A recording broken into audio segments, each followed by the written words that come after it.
Hello friends, welcome to a channel. आज market थोड़ा volatile था compare to last trading session. आज अगर बात करें तो ऑलमोस्ट निफ्टी पॉजिटिव हो गई थी एक टाइम पे, और एक टाइम पे ऑलमोस्ट 150 पॉइंट नेगेटिव भी थी। तो लास्ट वीडियोस में हमने शेयर किया था कि जो निफ्टी है वो 200 मूविंग एवरेज के नीचे आ चुकी है डेली टाइम फ्रेम पे। और हमने ये भी बताया था कि हो सकता है कि आने वाले टाइम में एक पुल बैक के लिए जाए मार्केट, एक पुल बैक आए, उसके बाद से एक फॉल देखने को मिले। और अगर हम बैंक निफ्टी देखेंगे तो हमें दिखेगा कि बैंक निफ्टी पॉजिटिव थी, और उसके पीछे रीज़न था कि एच जो बैंक है वो एच बैंक आज पॉजिटिव थी, पॉजिटिव क्लोज हुई। अगर उसमें हाई देखें तो ऑलमोस्ट 1720 के आसपास हाई लगा था, उसके बाद से वो क्लोज होते होते 1704, ऑलमोस्ट 14-15 पॉइंट नीचे क्लोज हुई है। ठीक है, तो अभी हम देखते हैं कि निफ्टी कल के लिए, निफ्टी में हमारा प्लान क्या होगा। अभी अगर हम डेली टाइम फ्रेम में देखें तो हमें दिखेगा कि जो 200 मूविंग एवरेज डे है उसके नीचे आ गई है, और अभी हमारा जो नेक्स्ट टारगेट होने वाला है वो 23,100 होने वाला है। अगर हम रिसेंट टाइम की बात करें तो, और सेकेंड टारगेट हमारा होगा, वो होगा 22,880 का। और ये लेवल थोड़ा सा क्रूशल हो सकता है, क्योंकि 23,000 लेवल के नीचे जैसे ही निफ्टी आना स्टार्ट होगी, जिस दिन ट्रेड करना स्टार्ट होगी उस दिन से सेलिंग का प्रेशर और बढ़ जाएगा। हमें 200-300 पॉइंट निफ्टी में फॉल देखने को मिल सकता है। ठीक है, बट अभी हमें ये भी लग रहा है कि 23,100 या फिर 23,200 के आसपास ना निफ्टी थोड़ा सा हो सकता है सस्टेन करे, एक पॉज ले, और यहाँ से थोड़ा एक पुल बैक आए। क्योंकि ऑलमोस्ट अगर हम देखें तो 26,300 का लेवल लगा था, वो लगा था सितंबर 27 के आसपास, और अक्टूबर नवंबर ऑलमोस्ट 2 महीने हो गए हैं। 2 महीने में देखा जाए तो ऑलमोस्ट 3,000 पॉइंट्स गिर चुका है निफ्टी। ठीक है, ऑलमोस्ट अगर ऑन एन एवरेज देखें तो 1,500 पॉइंट पर मंथ गिरा है।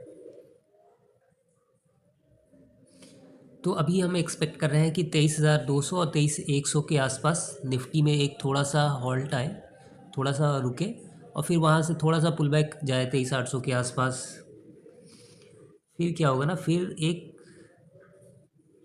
थोड़ा सा एक अच्छा सिनेरियो बनेगा, यहाँ पे थोड़ा सा पॉज ले निफ्टी यहाँ पे, या फिर इस जोन के आसपास कहीं पे भी एक पुल बैक के लिए जाए। क्योंकि ऑलमोस्ट देखें तो 24,500 से 23,500, ऑलमोस्ट 1,000 पॉइंट गिर चुका है निफ्टी नवंबर के फर्स्ट सेकेंड वीक से। यहाँ पे एक थोड़ा सा पुल बैक एक्सपेक्टेड है। अगर पुल बैक आता है 200, 400, 500 पॉइंट का तो वेल एंड गुड रहेगा। उसके बाद से हमें फॉल कंटिन्यूअस देखने को मिल सकता है, as per my theory, as per my analysis. बाकी मार्केट है, मार्केट देखते हैं क्या होता है। तो ये था वीकली के लिए। अभी कल के लिए बात करें तो कल के लिए हमारा जो टारगेट रहेगा वो रहेगा कि अगर निफ्टी, तो निफ्टी में ये लेवल काफ़ी क्रूशल है कल के लिए। कल का जो सपोर्ट रहेगा 23,350 का रहेगा। अगर ये लेवल ब्रेक होता है तो फिर 23,200 और 23,100 का टारगेट लेके चलेंगे हम कल के लिए।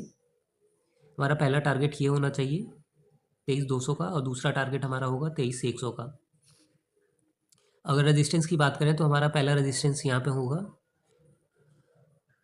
23,580 के आसपास, और दूसरा जो होगा वो 23,700 का होगा। मार्केट में वैसा कुछ मोमेंटम है नहीं, और कि मतलब मार्केट एकदम से, अभी अगर प्राइस एक्शन की बात करें आज के प्राइस एक्शन की, तो एक अच्छा प्राइस एक्शन बना हुआ है अगर लास्ट कुछ दिनों से देखें तो।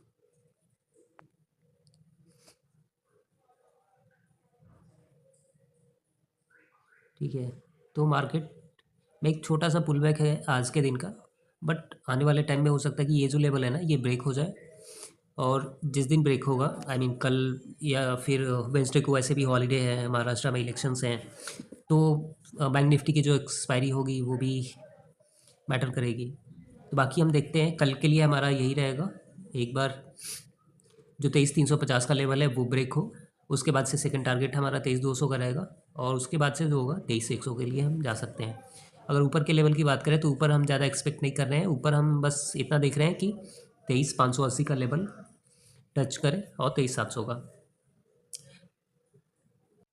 अगर बैंक निफ्टी की बात करें तो बैंक निफ्टी में मैं बताया था कि 50,100 से 50,000 का लेवल जो है वो सपोर्ट की तरह काम कर रहा है, और लास्ट इसने यहीं पे सपोर्ट लिया था, और आज भी देखें तो आज भी बैंक निफ्टी ने यहाँ पे सपोर्ट लिया हुआ है। तो अभी बैंक निफ्टी में ये जो लेवल है ये थोड़ा सा क्रूशल हो जाएगा 50,100 से 50,000 का। अगर ये नीचे की साइड में ब्रेक होता है तो फिर 50,000, 49,800 और 49,600 हमें देखने को मिल सकता है। 49,600 और 49,400 का लेवल।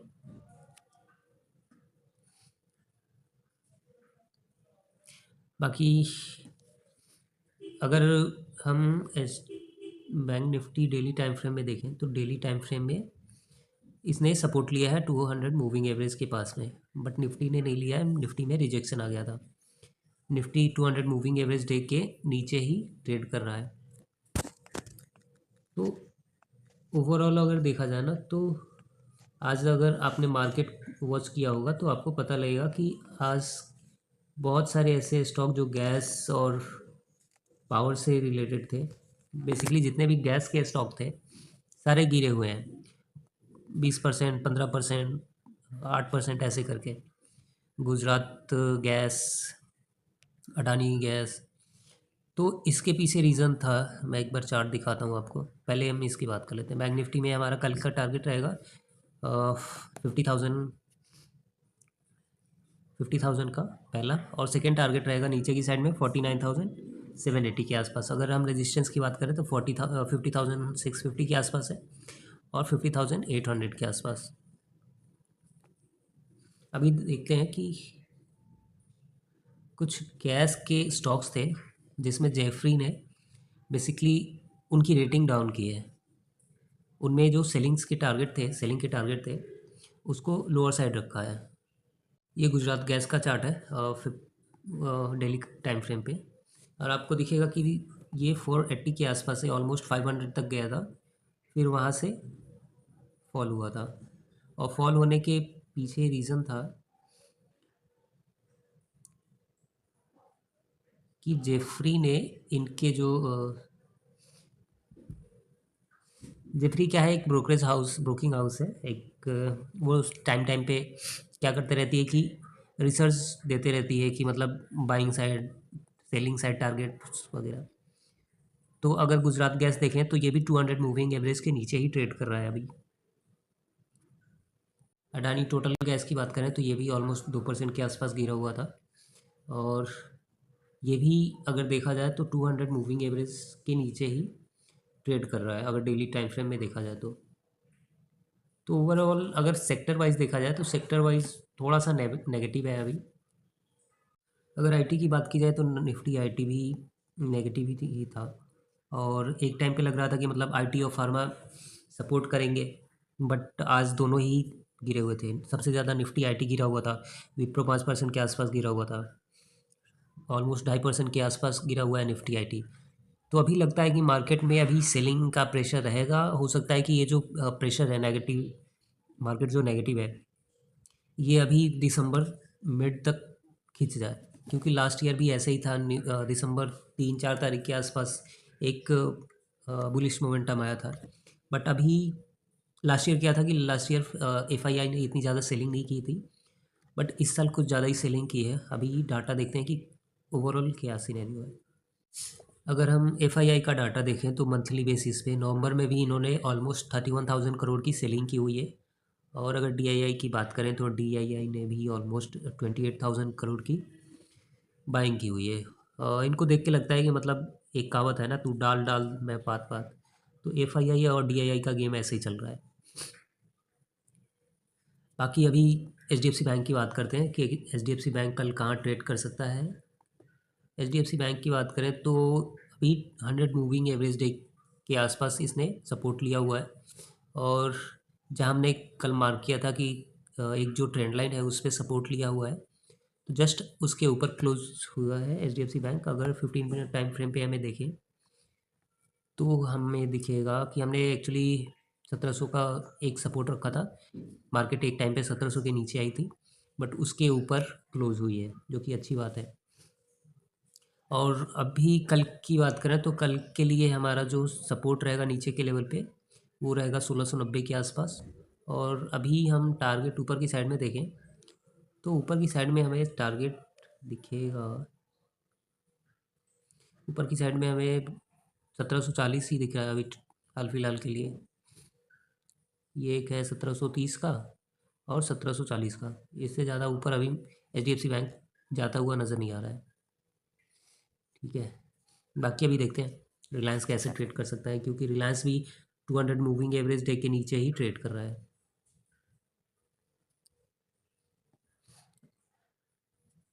लास्ट वीडियोज़ में हमने बताया था कि 1270 से 1280 के बीच में ऊपर की तरफ है, और सपोर्ट की बात करें तो 1240 के आसपास है। तो अभी जो रिलायंस है अभी इन बिटवीन, मतलब इसके बीच में ही है, एक रेंज में है। और जिससे क्या होता है कि मतलब थोड़ी सी एक पॉजिटिविटी तो नहीं कह सकते, बट थोड़ा सा एक राहत है अगर ये भी गिरना स्टार्ट हो गया। जैसे आज ओपनिंग हुई थी ऑलमोस्ट 1240 के आसपास आ गया था, एक टाइम पे 45 के आसपास लो लगा था। अगर वहाँ पे क्लोज हो जाता ना तब थोड़ी सी दिक्कत और बढ़ जाती। अभी भी वैसे ही है। अगर कल रिलायंस ओपन होने के बाद से इस जोन के मतलब 1280 के आसपास क्लोज होता है या 1275 के आसपास, तब वेल एंड गुड रहेगा, क्योंकि उससे क्या होगा ना कि थोड़े टाइम के लिए एक मोमेंटम शिफ्ट हो जाएगा बुलिस की तरफ। और रिलायंस अभी जैसे ये ग्रीन कैंडल था, ये रेड कैंडल था, ठीक है। अब यहाँ पे एक रेड ग्रीन कैंडल बनता है, इसके जस्ट ऊपर क्लोजिंग होती है, इस कैंडल के ऊपर अगर क्लोज होती है तब क्या होगा कि थोड़ी सी बाइंग, कुछ टाइम के लिए बाइंग आ जाएगी मार्केट रिलायंस में। तो हो सकता है कि 1280 1290 तक एक बार रिलायंस खींच जाए, हमें देखने को मिले।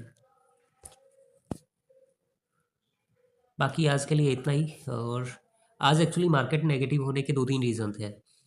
और आपने देखा होगा कि जो मेटल स्टॉक हैं वो पॉजिटिव थे। इसके पीछे रीज़न था कि चाइना में पहले, एक बार मैं नेशनल एल्यूमिनियम दिखाता हूँ। तो पहले क्या था ना कि पहले चाइना में रिबेट मिलते थे 30% के। फिर उन्होंने क्या किया है, अभी अभी वो उस रिबेट को कम करके 10% से पे कर दिया है। तो इससे क्या हुआ कि इससे इंडियन मार्केट को एक अपॉर्चुनिटी मिली है ताकि वो कॉम्पीट कर पाए अदर कंट्रीज़ में। ठीक है, तो इससे क्या होगा कि इंडियन मार्केट में जो मेटल स्टॉक्स हैं, मेटल की कंपनीज़ हैं, उनको एक अपॉर्चुनिटी मिलेगी, उनको एक स्टेज मिलेगा। ठीक है, तो इस रीज़न से मेटल के आज बहुत सारे स्टॉक अच्छे परफॉर्म किए। टाटा स्टील हो या फिर और भी अदर स्टॉक्स हों, टाटा स्टील, NMDC, तो ये सारे पॉजिटिव थे। नेगेटिव में फार्मा और आईटी के बहुत सारे स्टॉक्स नेगेटिव थे। ठीक है, तो आज के लिए इतना ही। Thank you for watching this video. Please do like and subscribe our channel. Thank you.